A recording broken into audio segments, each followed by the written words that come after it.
नमस्कार साथीहरू, उत्तराखंडमा एउटा नेपालीलाई फाँसीको सजा सुनाएको छ। जनक बहादुर 32 वर्षीयलाई पिथौरागढको एउटा कोर्टले फाँसीको सजा दिएको छ। जनक बहादुर नेपालबाट आफ्नो सँग एक 5 वर्षीय अनाथ बच्चीलाई लिएर आएको थिए। 32 वर्षीय जनक बहादुरले 6 महिनासम्म त्यो बच्चीसँग गलत गरियो। जनक बहादुरका अगल बगल बस्ने नेपालीहरूले यसको सूचना पुलिसलाई दिए। पुलिसले छानबिन गरेपछि र बच्चीको मेडिकल गराएपछि सबै पर्दाफास भयो और इस प्रकार मोहन पंत प्रेम भंडारी की अगुवाई में जनक बहादुर को सज़ा सुनाई गई। दोस्तों, यह बहुत ही ज़्यादा गलत है। इस समय उस बच्ची को कार्ड उज्ज्वल संस्था को सौंप दिया गया है और 7 लाख रुपए उस बच्ची को उत्तराखंड सरकार की तरफ से दिया गया है। अब उस बच्ची का पालन पोषण उज्ज्वल संस्था द्वारा किया जाएगा।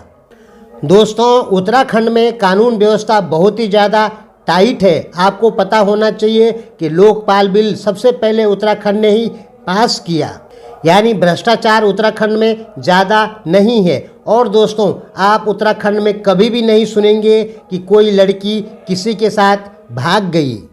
हमने दोस्तों अपने जीवन काल में एक ही बार सुना था कि एक युवती किसी नेपाली के साथ भाग गई और ये घटना तब की है, लगभग 32 साल पहले हमने ये घटना सुनी थी।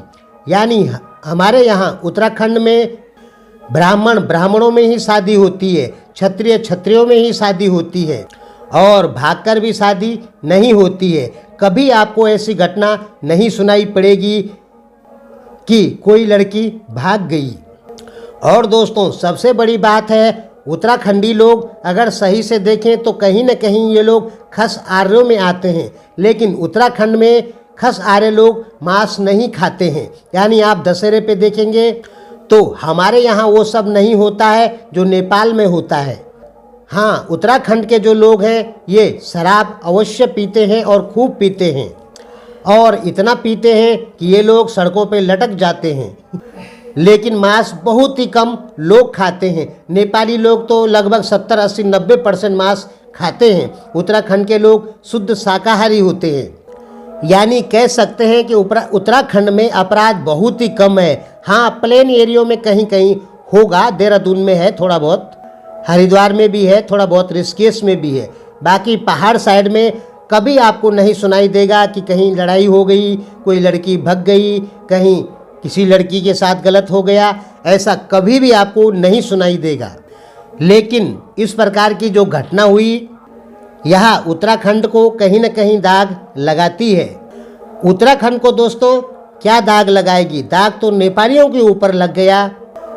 ध्यान रहे, हमारे द्वारा एक छोटी सी गलती या एक बड़ी गलती हमारे पूरे समाज को बदनाम करवा सकती है। इसलिए कोई भी काम करने से पहले अवश्य सोचें कि हम क्या करने जा रहे हैं और इससे समाज पर क्या फर्क पड़ेगा।